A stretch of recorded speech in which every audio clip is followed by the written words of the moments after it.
My wife Laura and I moved to Haydenfield in late May of this year. Neither of us knew too much about the town before we moved in. Laura was a travelling nurse and decided it was finally time to settle down at an actual clinic and get more sustainable hours. Haydenfield just happened to be the closest town and had the most affordable houses near her clinic. As for me, I just create mock-ups of websites for different companies. All of my work is done wherever my computer is, so I really didn't mind moving wherever Laura felt happiest with. So when Laura told me about Haydenfield, I was just as excited as she was. The whole town basically consisted of a small subdivision with a connected cul-de-sac. The only other building being a small family-owned department store down the road. It was a retirement town, with the average age being well into their late 60s and 70s. It was quiet, old and secluded, surrounded by a beautifully dense woodland. It was perfect for just the two of us. Our house was a 2-story continental, nestled right into the centre of the main cul-de-sac. It had a bit of age to its design, but it was well kept and maintained. Besides, it was a cheap buy too. The previous owner had passed away from natural causes a few months prior. Her name was Nancy. She made it to 73. The in-home death didn't bother us very much. Seeing death was part of Laura's occupation. And for me, I guess the thought of death never really bothered me that much. Our move-in date was a pretty standard affair. Our whole previous life had fit into a mid-sized storage van.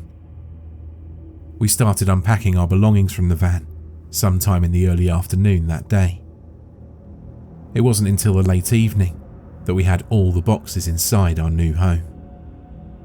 To see all of our lives' possessions laying on the floor and not even filling up a single empty living room left us feeling a bit odd.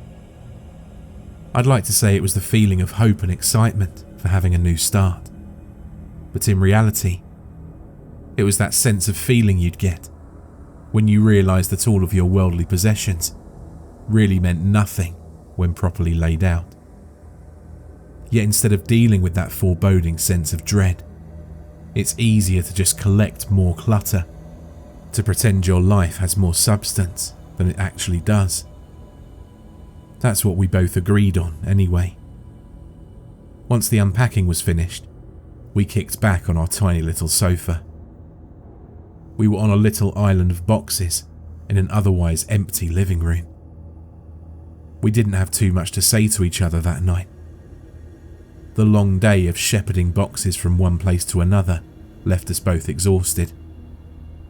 It was right about that time when we'd finally closed our eyes that we heard a knock on the door. It took me a few seconds, but I forced myself up. I could feel my back crack just under my skin at every little movement. I knew I'd be sore for a while, but I still pressed on to my front door. I unlocked the deadbolt and pulled open the thick wooden frame. "Hello, neighbour," a voice had filtered out towards me. It was an aged voice with the consistency of sandpaper. My eyes locked with the gaze of my visitor. It was just an elderly old man. His face was weathered, with deep canyons and valleys of wrinkles. Deep shadows of the setting sun cast his face in black silhouettes that displayed the contours of his age. He wore an ebony black, wide-brimmed hat with a dark overcoat that hung over his slender shoulders. He smiled with all of the effort it took for a man who'd already hit that venerable old age of carelessness. "Hey, sorry, we just moved in," I replied. "I don't think we've met yet. Is there anything I can do for you?" I asked the senior. He just shook his head in steady dismissal. No, nothing like that. I just wanted to give you a proper welcome to Haydenfield. The name's John Clark. I'm the block president here." He extended one of his lanky hands towards me. I took his hand in mine and shook it. His skin felt like tanned leather, but his grip was strong. "Well, thanks for the welcome. Sorry we didn't have time to meet with the neighbours yet. We've had a pretty busy day." John tightened his lips and nodded in understanding. "Nonsense. We should be apologising to you. Had we been younger, we'd have helped you out with those boxes. I think those times are long past us now, though." John gave a half-hearted chuckle. "Listen, we pride ourselves in this town for our hospitality. If you ever need anything at all, please don't hesitate to ask. My wife Mary and I love having company, and we live in that blue house right next door." I gave a small, tired smile back to the old man. "Thanks, John. I'll pass that on to my wife." "Good. Tell you the truth, none of us even lock our doors at night.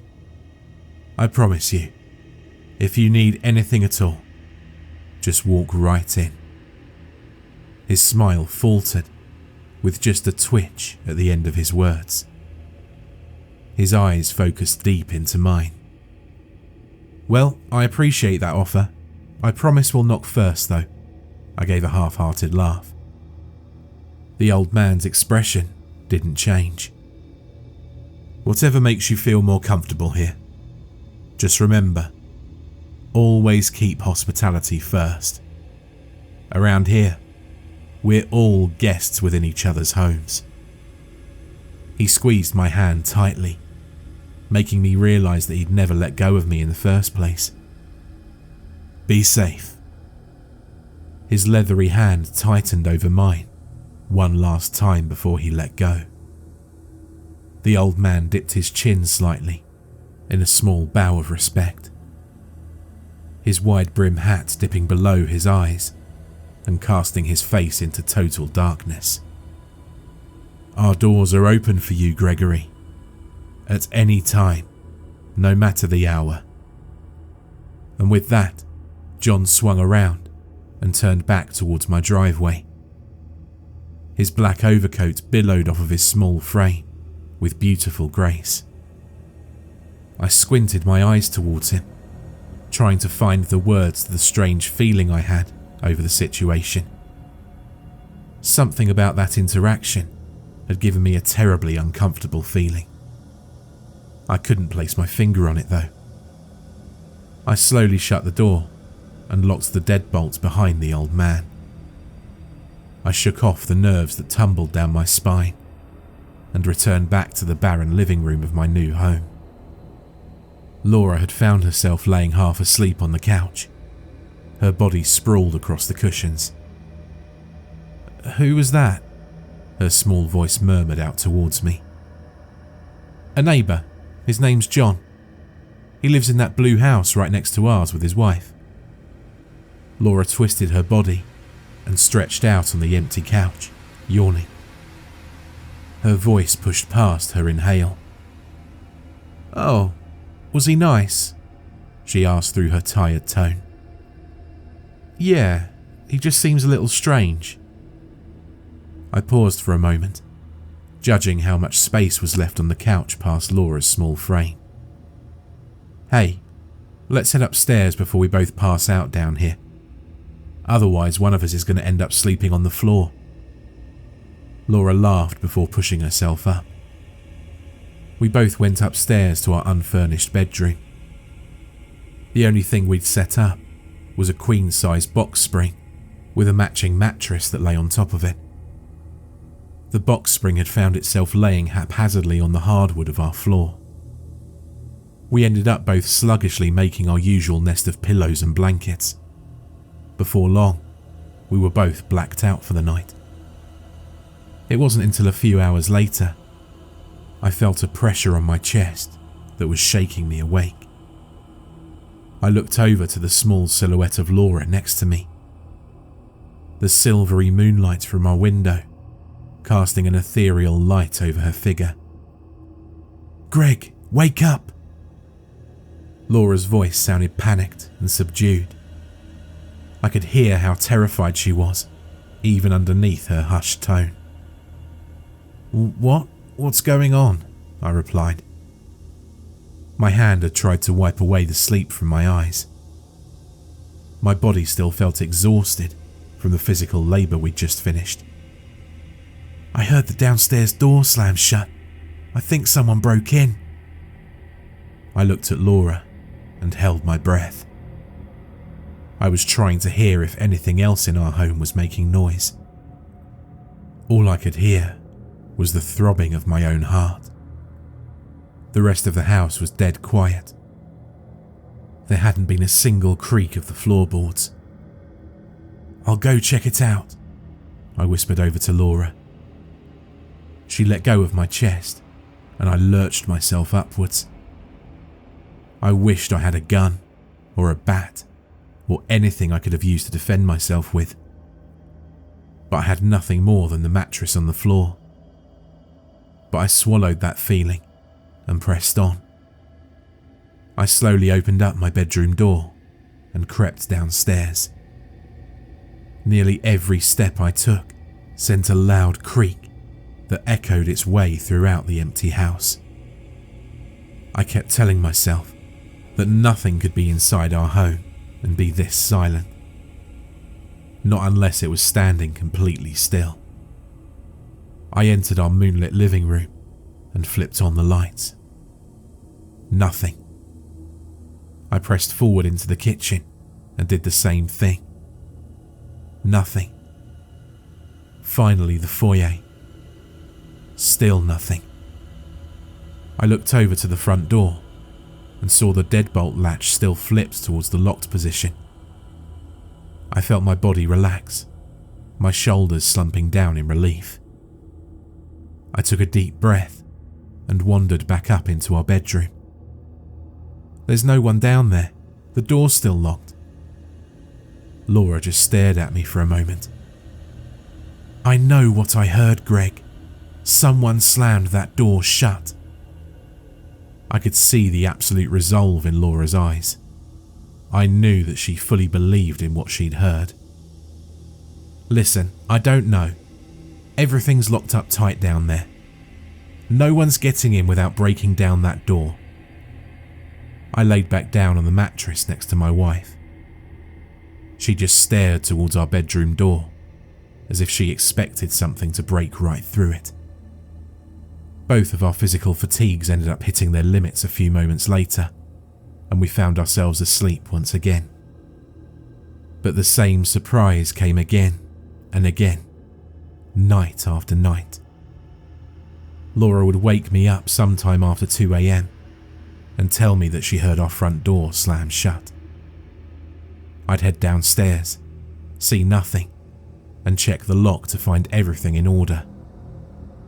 It wasn't until the evening of the 4th night, well after we'd finished moving in, that I made a disturbing discovery with our door. The lock didn't actually work. The deadbolt didn't transition over, no matter how hard you twisted the locking mechanism. The door had been unlocked every single night since we'd first moved in. I was at a crossroads. I could break the news to Laura and have her lose even more sleep than she'd already lost, or just make the decision to handle things myself and buy a new bolt from the department store in the morning. So I did what I thought was best. I told Laura that I'd sleep on the couch that night and keep an eye on the door. I didn't tell her about the broken lock. She went upstairs to our bedroom while I laid down on our couch. I decided to grab a kitchen knife for protection, just in case. I stole the largest one I could find from our knife set. It was about the deadliest thing I could think of. I positioned our couch so it faced our foyer. My vision was dead set on our front door for the first few hours. I did my best to keep my eyes open that night, but a few hours in, and they felt heavy. My mind had found itself halfway to dreamland and halfway to reality. So when I watched the dimly lit front door in front of me slowly crack its way open, I couldn't muster up the energy to move. Even when my brain had begun to scream at me to do something, my body was paralysed. I could only watch as the brass handle of the door slowly unlatched itself, and the thick wooden door creaked its way open. The darkness from outside had spilled forward. The shadows cast an uncanny black shade throughout the foyer. Despite my best efforts, I couldn't make out a single figure in the emptiness of the void outside. But I could see one thing. I could see an arm that had extended its lanky fingers around the exterior of our doorknob. It was gangly, with a pale red hue that seemed unnaturally coloured. Spindles of blackened veins intertwined themselves with knots of tumour-like growths all along its skin. The arm was so thin it could be mistaken for a discarded tree branch. Yet, the thing's arm was impossibly long for its slender and atrophied frame. The forearm alone had to have been at least 4 or 5 feet in length. Its upper arm was even more so. The limbs stretched deep into the darkness of the night outside. I couldn't even see the shoulder that the stick-like appendage should have been connected to. The entirety of the creature's body was completely cloaked in the shadows from outside.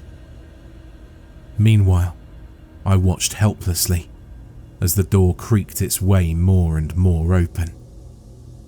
The door had nearly reached the limits of its hinges before it paused. A few seconds passed before the fingers of the creature had tightened around the brass door handle. With a single tug, the door flew backwards. The full force of the wood slammed shut with such an impact that the intensity of it alone shook the house. I finally snapped out of my paralysis. My heart was racing, and I could feel a cold sweat pour down my forehead. I heard my bedroom door bang open, and the thudding of my wife's feet sprint downstairs towards me. "Greg!" she yelled out as soon as she saw me. I looked at her and knew immediately that she could see the expression on my face. The absolutely petrified expression. "Greg, what happened? Did you see anything?" I couldn't formulate the words out of my mouth. I just nodded. We stayed up the whole night with each other. As soon as the department store opened, I made the drive over. Funnily enough, the local store didn't sell any type of door lock. But ever determined, I drove out the extra hour to a chain store and got exactly what I needed. By the early afternoon, I was taking off my old deadbolt and affixing on the new one. My tired mind was barely able to comprehend the task I was doing. "Hello, neighbour," a raspy voice had called out from behind me. I turned towards the blistering sun and saw the outline of John wearing his wide brim hat right behind me. "What are you doing?" I sighed and continued on. "I'm fixing up our locks. I just noticed last night that they weren't working." I pushed my fingertips against my eyelids and tried to force some of my exhaustion out. "I wouldn't worry about that. None of us ever lock up our doors." John continued to stare down at me. I couldn't make out his expression through the blinding light that backlit his slender figure. "Yeah, well, I'd just feel safer if I did," I muttered to myself. I grabbed the new lock and placed it into the now empty hole of the front door. "You won't be. The hospitality of an open door policy is what keeps this neighbourhood safe. Always has been, ever since I was a kid. A lot of people had to get hurt to realise that. A silence enveloped us as I continued about my task. Gregory, if you finish what you're doing, you're going to get yourself and your wife hurt. Now I can't say much more than that, but you need to trust in your neighbours. I scoffed under my breath before I turned towards John. I created a visor for my eyes using my hands. The makeshift shade helped me see the dour expression on my neighbour's face. Listen, John, I get it. You're a close community here. But we've been having issues with our front door opening since we got here. That's stopping tonight.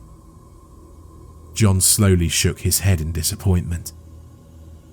I can't compel someone to have good manners. Compelled hospitality is no hospitality on behalf of the compulsor. I'd be damned if I forced your hand here. But there are things out there that don't like locked doors. They've got to feel welcomed, otherwise our whole neighbourhood falls apart. I felt my brow furrow as I looked closer at John's face. I felt a kinship of understanding between us. I felt like he knew more than he was letting on. What's going on here? I whispered up to the old man. It's unbecoming to talk about someone behind their back. He paused. Mary's making a pie for you tonight. I'll leave it on your doorstep. Don't eat it. It's for your guests tonight. John took a deep breath and muttered, I hope it'll be enough, under his breath. The old man swung his back towards me and began to walk back towards his house. I ignored him and fixed up the door. I made sure it was locked up tight as soon as I was finished. Sure enough, just a few hours after Laura had returned home, we had a knock on our door. I opened it and discovered a large, steaming, fresh cherry pie. It had found its home resting upon our stoop. A small card lay near it. It read, For the guests of Gregory and Laura Adams, from the neighbourhood of Haydenfield. We apologise for making you feel unwelcome tonight. Please accept our deepest apologies. Very respectfully, the Clarks. P.S. Gregory, a proper dessert should always be set out on your kitchen table, in case any guests make an unexpected visit. May you have room on your dining room table to place this, in case that may happen. God bless, John. Laura and I both gave each other a strange glance. What's that all about? She asked, flipping the card around in her hand. No idea, I replied, examining the pie in my hands. The aroma wafted over our home in the most pleasant of ways. Should we have a slice? Laura leaned down and smelled the tart cherry scent that had emanated from the juices inside. I pulled it away from her. Something in me told me that John knew something that we didn't. I had no idea what was going on, but I knew what the card said, and I knew what I'd seen the night before. Let's just leave it on the table tonight. We can double check with the neighbours tomorrow, just to make sure they actually made it. Otherwise, I don't know if we can trust it, you know? I tried my best to explain it away, but Laura gave me a sceptical look. Thankfully, she just shrugged it off. I placed the card and the pie right on the centre of the dining room table and headed upstairs. Laura managed to fall asleep before I did. That night, I felt my eyes stare deep holes into my eyelids. No sense of drowsiness had washed over me. I could only think of that strange, spindly arm that I'd seen the prior night. Like clockwork, just after 2 a.m, I heard a jingle come from my downstairs foyer. The doorknob was shaking. It was slow at first, but then got more frantic. I gripped onto my bed covers and prayed that the lock would keep whatever that thing was away. But as the door handle jiggled more and more fiercely, that prayer fell away. I could hear the door begin thudding in its own frame as something lurched against it. At this point, Laura must have heard it as well. She shot up in bed and looked over at me. "Greg, what the hell is that?" Something began crashing against the door. A chorus of strange voices began screaming from outside the house. Their harmony created an ethereal echo that filled every inch of our home. I glanced over to the window and saw several spider-like hands pressed against the glass. Their skin was the same twisted red hue that I'd seen the night before. Their gnarled fingertips had pressed so tightly against the glass that it had begun to crack under their grip. The same crackling noise had filled our entire home as every window in the house had simultaneously begun to experience the same fate. Laura's eyes fixated themselves on the gangly hands outside. Tears welled up in her eyes as her voice faltered and fell away into a low whimper. I didn't know what to do, so I reached over and pulled her tight against my chest. "Don't look at them," I whispered to her over and over again. I wasn't sure if I was speaking to her or to myself. I heard the front door splinter open under the weight of something incredibly massive.